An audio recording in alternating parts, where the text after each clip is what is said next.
before games and, you know, slapping five with my guys during games. There's definitely a flu kind of thing going through Souhegan right now, and you know, the kids share water. I think sometimes they share mouth guards. There's just no way to prevent it. We're lucky right now that this week we're off on Friday. We got a couple kids sick, so even tonight's practice is going to be real light shoot around just to get shots up for the guys who are healthy and try to get ourselves into the weekend feeling better and have good practice on the weekend, good practice on Monday. But yeah, it's the price you pay every winter for dealing with teenagers. You know, I get sick, they get sick. You just hope it's on a week that you can survive without a couple key guys, and we're lucky this week with a day off.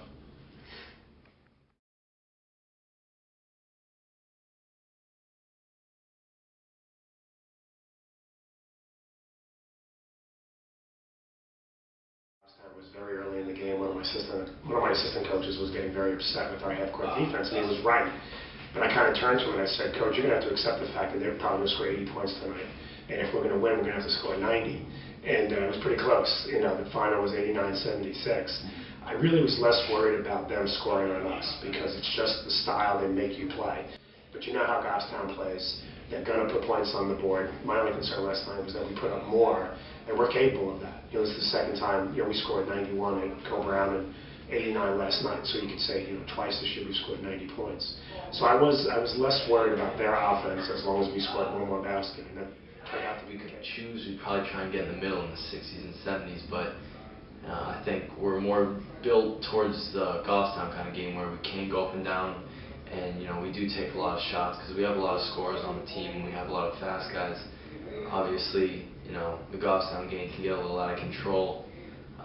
You know, playing that kind of up-tempo pace, you get a lot of sloppy mistakes, and that's something we're trying to avoid as a team. But we definitely have to speed it up more than we did against Portsmouth.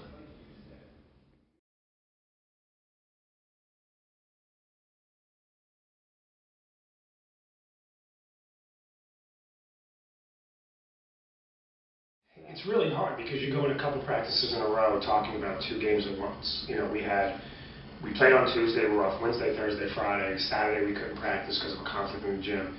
So I put those practice plans together looking at two opponents, Conval and Lebanon. And that's hard because you don't want to, you know, as a coach, you don't want to talk about Lebanon until you've gotten past Conval. But we had to because they're different teams and they have different strengths. So we tried not to talk about the teams. We tried to work drills into practices that address both of those games. We knew with Conval we wanted to press and run. We knew with Lebanon they had some really good inside players, and we were going to have to match. We were going to have to match them. We were going to have to score inside, defend inside, and try to, you know, beat them from the outside. So you're preparing for two opponents at once. Tonight's a really interesting night because we played two games in a row. Last night was a real physical game, and you want to practice and be ready for a big rivalry game tomorrow, but you can't expect the boys to be 100%. I think they're just physically and emotionally kind of beat up tonight. So we'll you know, practice a little differently. We'll focus on execution and preparing mentally a little bit more than physically tonight. And, you know, it's also right in the middle of our season, and your approach to practice, I think, changes now. Just where are the boys mentally, where are they physically? You know, we're about ready for a night off. We're about ready for a wiffle ball game or a night of pizza, but we can't because tomorrow night's a big rivalry game. So I think at this point of the season, you start looking at mentally some of the adjustments you make as a coach more than even just physically.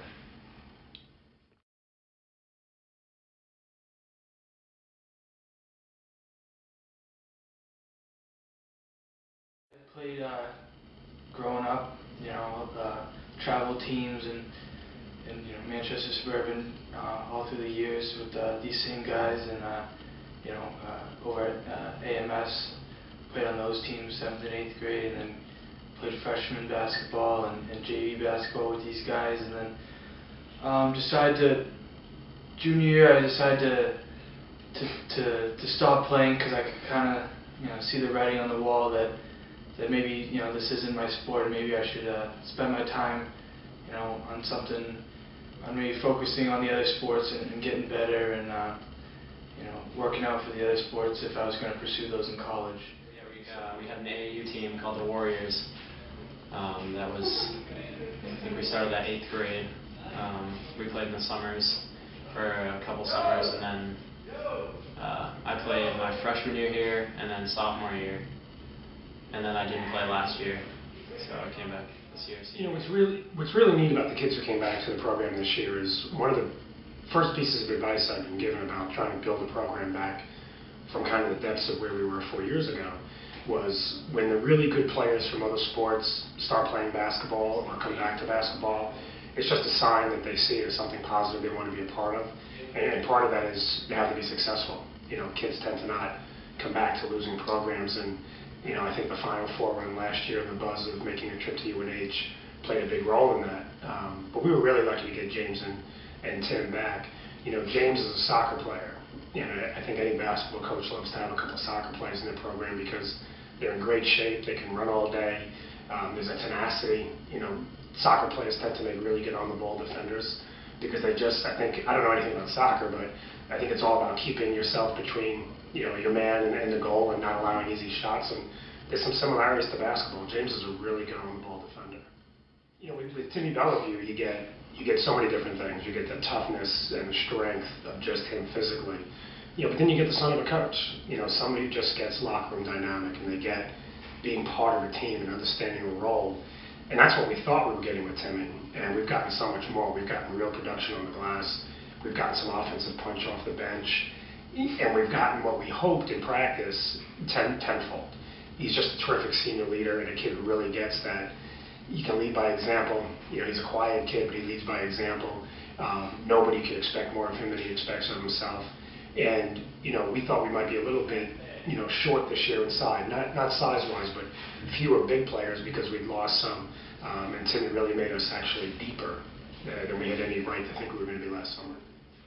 You know, what's interesting about getting guys back in the program is, you know, I'd heard that Timmy and James were thinking about playing. Both of them played some summer basketball for us. You know, Timmy played in a tournament in June last year, right as school ended, and played really well. And we were watching it going, we'd heard he might think about playing. So then we invited him to come play in this tournament at NHTI, and he played really well. So those questions start going through your head going, how is this going to affect the dynamic?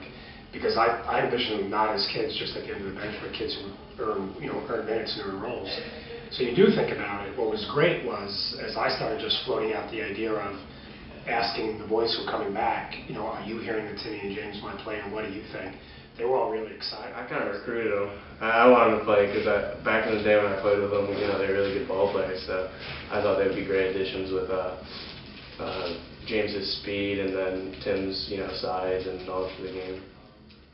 I played with Timmy in middle school before, but I don't think I ever played with James before. But I know both of them pretty well. I've been friends with them for a while, and when they were kind of, you know, teetering between playing or not, I was really pushing both of them to play. You know, they're both very good players, and I think if they were to not play, they would have regretted it, because I think they're having a lot of fun.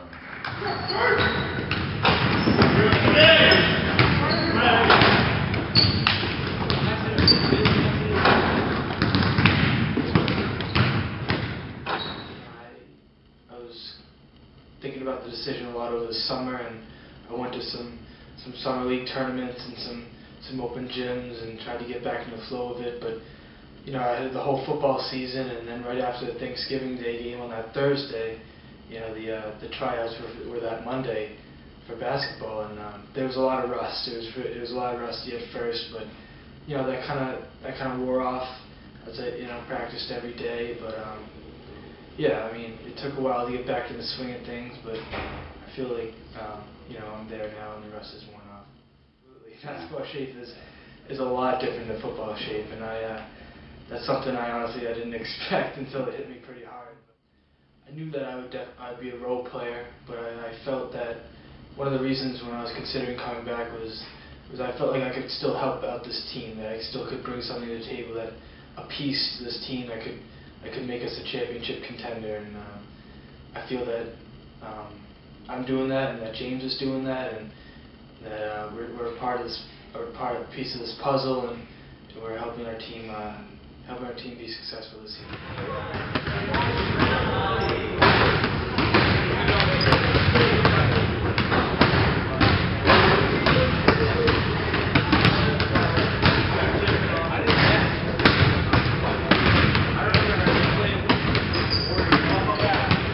This year, I thought, you know, I'm a senior. Last shot, last time I'm going to play competitive basketball. I'm friends with all the kids on the team, so, and I just felt like it would be fun senior year, and I knew we were going to be a good team contending to go, far in the season. So I felt like it was a good time to join the team and have that. Because I remember I always used to love playing basketball with these teams and stuff, and all these kids. So I just wanted to do one more year of it before we all, leave. My expectations, I didn't really have many. I just wanted to be an asset to the team however I could, in whatever position or timing or whatever. So that's pretty much it. Well, it's good to have seniors, and it's two guys that you can put in the fourth quarter, and they'll produce, and they'll be smart with the ball, and they'll give 100%. They both put a good effort into practice, and they both want to get better, and they both know the roles on the team, and they both come off the bench, but they both have very important roles on the team. Without them, we're just not the same.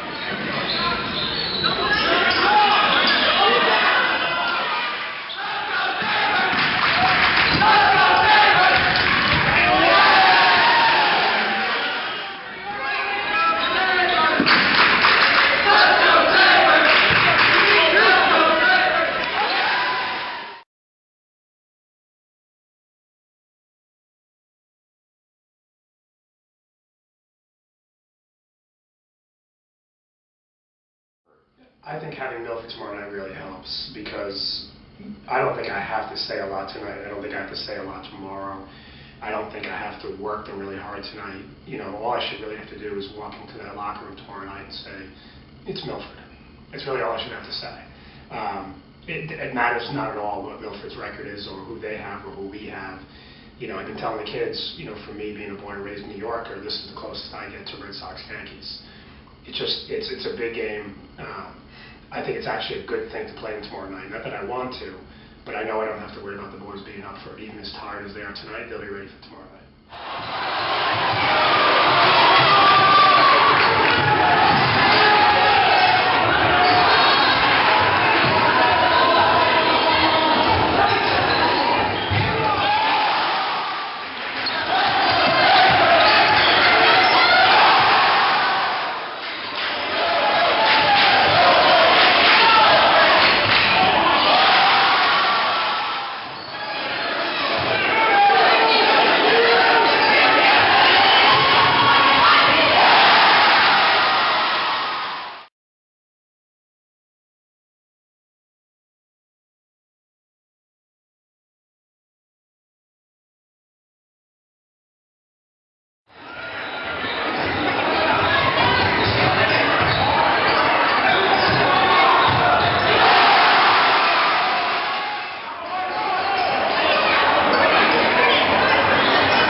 Do you worry at all about this team maybe getting overconfident?